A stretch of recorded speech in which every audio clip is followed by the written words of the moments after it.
Et allons-y, démontrons que h de x est égal à ça. Alors, on avait déjà fait ça pour le second degré. Il faut partir de cette valeur pour arriver à ça. Et il faut que ce soit vrai pour tout x, puisque ça doit être vrai pour tout x, on fixe x, un nombre réel, et on regarde. Qu'est-ce que ça vaut 2 facteurs de x moins 2 au cube plus 5? On va développer, on va trouver ça, on conclura que c'est h. Alors, le cube, x moins 2 au cube, qu'est-ce que ça vaut? Alors, il y a une formule pour calculer a moins b au cube. Alors, je vous la donne pour ceux qui sont intéressés. Avec le plus, a plus b au cube. Ceux qui feront spé maths l'année prochaine et qui veulent continuer ça plus tard, c'est important d'avoir cette formule en tête. Alors, 3a carré b plus 3ab carré plus b au cube. Alors, elle est fait un peu peur, mais comme vous aurez compris sa structure, elle n'est pas plus difficile à ça à retenir. Déjà, la première chose que vous devez comprendre, c'est que dans ces inégalités, dans ces identités remarquables, je vous réécris celle-là pour que vous compreniez qu'il y a un rapport.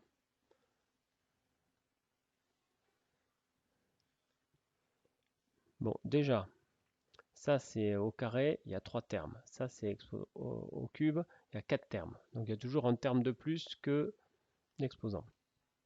Deuxièmement, vous avez donc A et B qui apparaissent. En fait, ce qui apparaît, c'est des produits AB. C'est le produit AB qui apparaît. Et ce qui change, c'est les exposants qui sont là et là. Ici, A et B exposant 1 et 1 chacun. A exposant 1, ça fait A. B exposant, ça fait A. Ça fait B. A au carré, c'est comme si on avait A au carré et B exposant 0. Et B au carré, c'est comme si on avait B au carré et A exposant 0. Parce que n'oubliez pas, A exposant 0, ça vaut 1.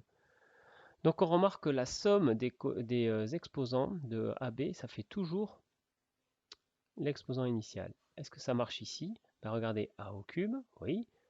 2 plus 1, 3. 1 plus 2, 3. 3. Donc ça reste. La seule difficulté, en fait, dans ces développements, c'est de retenir les coefficients. Alors, le premier est toujours coefficient, le dernier est toujours coefficient. Et les autres coefficients, bon, bah, vous apprendrez en terminale d'où ils viennent. Mais bon, ceux-là, vous le savez, ça c'est le double produit. Bah, là, c'est pas très compliqué à retenir. C'est au cube, bah, donc il y a un 3. Voilà. Et vous n'avez pas à connaître les suivants.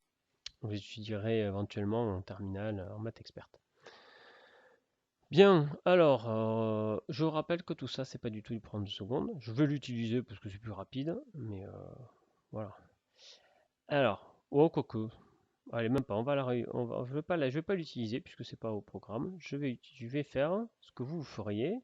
Bah, vous connaissez pas la formule au cube, mais c'est pas grave, vous pouvez dire que x moins 2 au cube, c'est x moins 2 au carré fois x moins 2.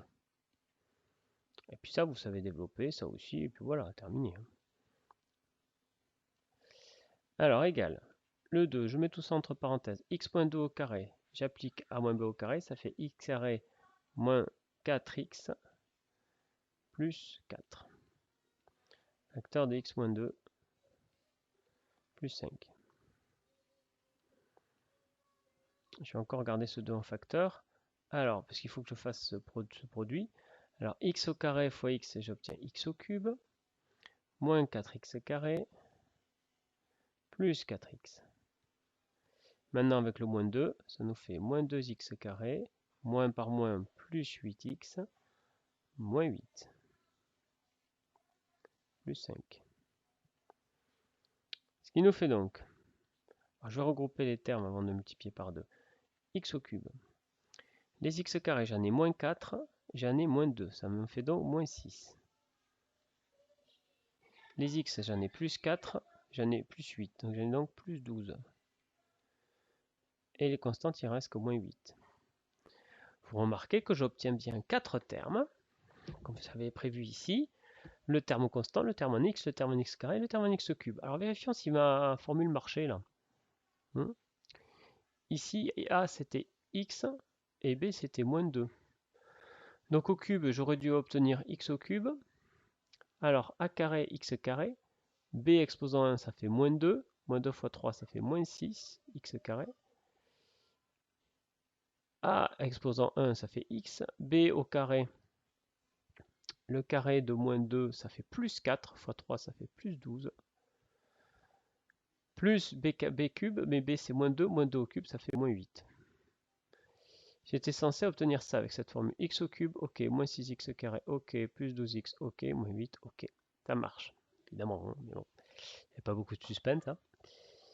Alors, ensuite, je vais tout développer par 2 et puis ajouter le 5. Donc ici, ça me fera 2x cube. Ici, ça me fera moins 12x carré. Ici, ça fera plus 24x. Ici, ça fera moins 16. Moins 16 plus 5, moins 11. J'obtiens 2x au cube. 2x au cube. Moins 12x carré, moins 16x carré. Ça va pas. Plus 24x plus 16x, moins 11. Alors, il y a une erreur là. Tiens, c'est... Ouais, ben, il y a une erreur.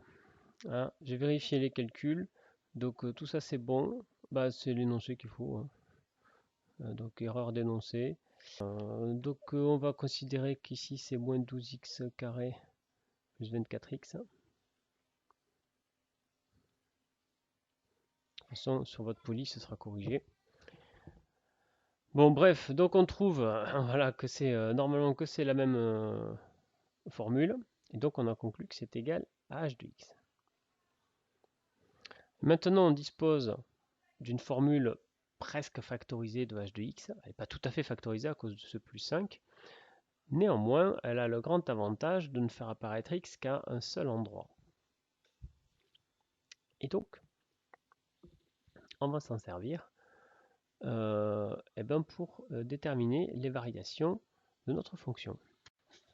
Question B, on vous demande de démontrer que h est croissante sur 2 plus l'infini. Bon, ben, c'est toujours pareil. On va considérer a et b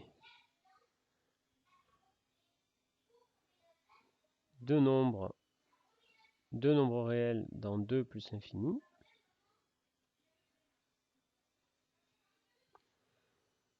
Tel que, j'ai mis 2 L, ça va pas, tel que a soit strictement plus petit que b. Alors, regardons h de a et h de b. Alors, on va utiliser cette formule. Puisque x apparaît qu'à un seul endroit, je vais être capable de partir de a plus petit que b et d'équivalence en équivalence d'arriver à g de a par rapport à g de b. Alors, a plus petit que b. Quelles sont les priorités de calcul? Okay, la première chose qu'on fait à x, on lui enlève 2 à cause des parenthèses. Ensuite, on le met au cube. Ensuite, on le multiplie par 2 et enfin, on lui ajoute 5. Alors, x moins 2, bah donc il faut enlever 2. Il faut donc faire a moins 2, b moins 2. Quand j'enlève 2, est-ce que je change le sens de l'inégalité? Non. Hein, quand on ajoute ou on enlève, ça ne change rien. Toujours pareil.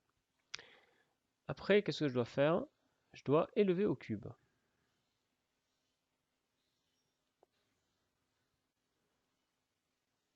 Fonction cube est une fonction strictement croissante sur R. Donc, pas de problème, je peux toujours élever au cube et ça ne va pas changer le sens de l'inégalité. Ici, je vais obtenir a-2 le tout au cube, b-2 le tout au cube. Alors, c'est là où vous remarquez, j'espère, que c'est important de faire moins 2 avant le cube.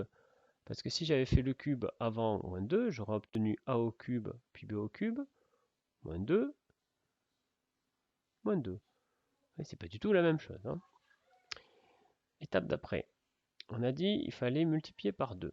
Alors, l'opération multipliée par 2, est-ce que ça change le sens des inégalités? Non, puisque 2 est strictement positif, ça ne change pas le sens de l'inégalité. On obtient donc ça.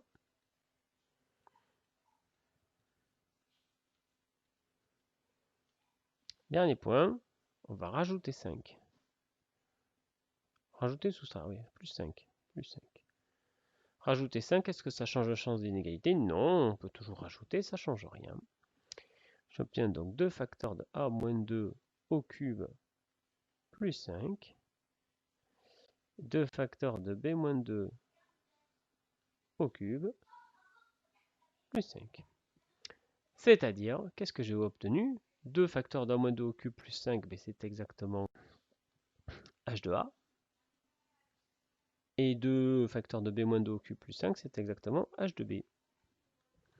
Bien. Alors, toujours pareil, petit dessin, j'ai choisi a plus petit que b, plus grand que 2. D'accord? H de a que j'obtiens est plus petit que h de b. Ça veut dire que pour aller de a à b, ben je monte. Donc la fonction h est strictement croissante, hein, puisque c'est strict, sur 2 plus l'infini. Ce qu'il fallait démontrer. Fin de l'exercice.